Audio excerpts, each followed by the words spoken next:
अस्सलाम वालेकुम। तो ये है जनाब virtual immigration fair new फाउंडलैंड Labrador Canada. ये देखें, इसकी मैं थोड़ी सी आपको पिक्चर्स दिखा दूं। बहुत ही खूबसूरत जगह लग रही है, बहुत ही खूबसूरत पहाड़ी, समंदर, दरिया सब आपको मिलेगा। बहुत ही खूबसूरत सूबा है ये कनाडा का।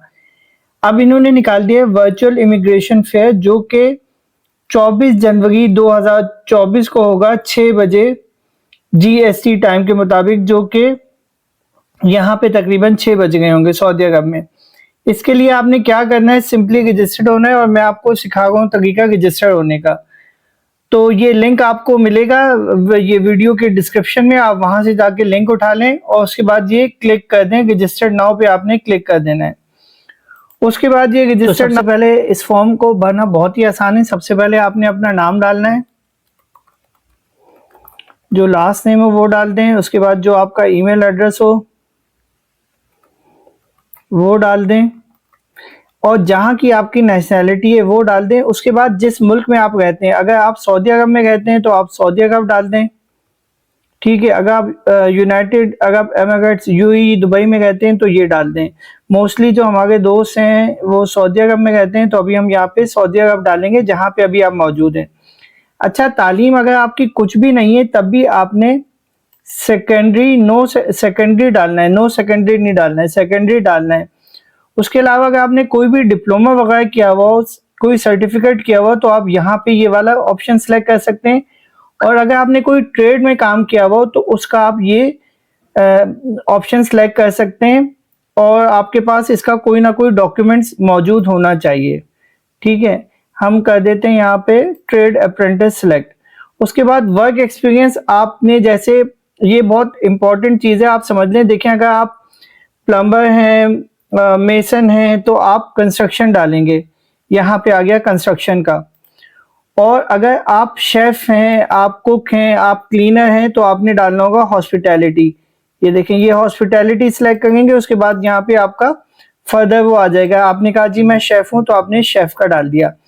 अच्छा, ये जो है NLCEX, ये जो है ये नर्सिस के लिए होती है। तो अगर आपने नर्सिंग का कोर्स किया हुआ है तो आपने करना है, वरना आपने यहाँ पे नो कर दें। फ्लुएंट इन इंग्लिश में आपने करना है यस। उसके बाद लिखना है कि हैव यू टेकन एनी, अगर आपने एग्जाम दिया है कोई आइल्स वगैरह का तो आपने यहाँ पे डालना है, क्योंकि वो डिटेल पूछेगा। पर आप यहाँ पे कर दें no English is my, no आपने ऊपर वाला सिलेक्ट करना है, ये वाला नहीं करना है कि English is my first language.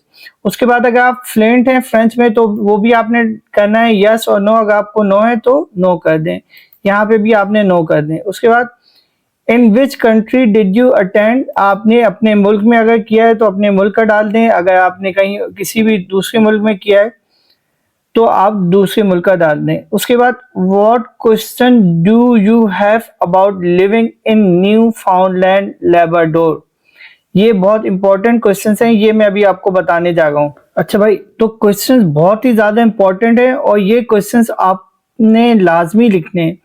तो वो कहेंगे कि what questions do you have living in Newfoundland and Labrador. तो आपने जो पहला क्वेश्चन उन लोगों से करना है कि भाई cost of living in Newfoundland and Labrador compare to other provinces और टेरिटरीज इन कनाडा, के वहां पे जो न्यू फाउंडलैंड में कॉस्ट ऑफ लिविंग कितनी है उस सूबे में as compare to other provinces of Canada. उसके बाद दूसरा सवाल जो आपने उनसे करना है कि न्यू फाउंडलैंड की जो इंडस्ट्री है वहां पे कौन सी जो जॉब्स हैं वो डोमिनेट कर रही हैं। क्या ऑयल एंड गैस सेक्टर की जॉब्स डोमिनेट कर रही हैं, या कंस्ट्रक्शन की जॉब डोमिनेट कर रही हैं, या हॉस्पिटैलिटी की है। तो ये क्वेश्चन आपने उनसे लाजमी करना है। तीसरा सवाल जो बहुत इंपॉर्टेंट है और एक इमिग्रेंट के लिए वो बहुत ज़्यादा इंपॉर्टेंट चीज़ है, वो ये है कि वहाँ का हेल्थ केयर का निज़ाम कैसा है। क्योंकि आप किसी भी मुल्क में जाएंगे, अगर आपकी तबीयत ख़राब हो गई तो वहाँ पे आपका किस तरह से इलाज होगा, ये एक बहुत इंपॉर्टेंट पॉइंट होता है और बहुत ही अच्छा क्वेश्चन होता है जब ये आप पूछेंगे अपने एम्प्लॉयर से। तो ये 3 इंपॉर्टेंट क्वेश्चंस आपने ये लिखने, ये तीनों क्वेश्चंस मैं अभी डिस्क्रिप्शन में भी लिख दूंगा, वहां से आप कॉपी कर सकते हैं। अच्छा, उसके बाद वो कहेंगे कि भाई आप अगर ये वर्चुअल जो अटेंड करेंगे इवेंट तो इससे आप क्या गेन करेंगे। तो आपका पहला इस रिस्पॉन्स तो ये कि भाई मैं अपनी इंडस्ट्री के मुतालिक जानना चाह रहा हूँ कि क्या क्या चीज़ें फील्ड में चल रही हैं।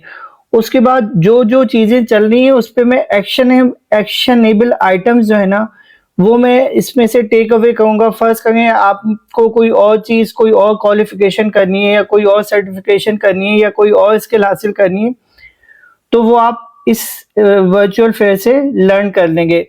और तीसरी चीज़ ये कि भाई मैं अपनी करियर में एडवांसमेंट चाहता हूँ, मैं चाहता हूँ आगे बढ़ना चाहता हूँ, और उसके लिए मैं ये फेयर जो है वो अटेंड कर रहा हूँ। उसके बाद आपने लास्ट में क्या करना होगा, अपना सीवी अटैच करना होगा। जहाँ पे भी आपका सीवी होगा वो अटैच करके I am not a report, और उसके बाद ये इस तरह का तो मैसेज वगैरह आएगा, इसको आप कर दीजिएगा। और फिर वेरीफाई जब हो जाए तो फिर यहाँ पे आपने इसको सबमिट कर देना होगा। जब आप सबमिट कर देंगे तो आपको एक रेफरेंस नंबर और आपको ईमेल एड्रेस पे ईमेल आ जाएगी। अगर आप चाहते हैं, अगर आप इस फॉर्म को स्टिल नहीं फिल कर पाते हैं तो आप जो है अपना ईमेल एड्रेस लिख दें और हम आपसे फ़ौरन कांटेक्ट करेंगे और इंशाल्लाह हम आपका ये फॉर्म फ्री ऑफ कॉस्ट भर देंगे। शुक्रिया। प्लीज़ सब्सक्राइब कर लें चैनल को और वीडियो को लाइक करें और शेयर कर दें।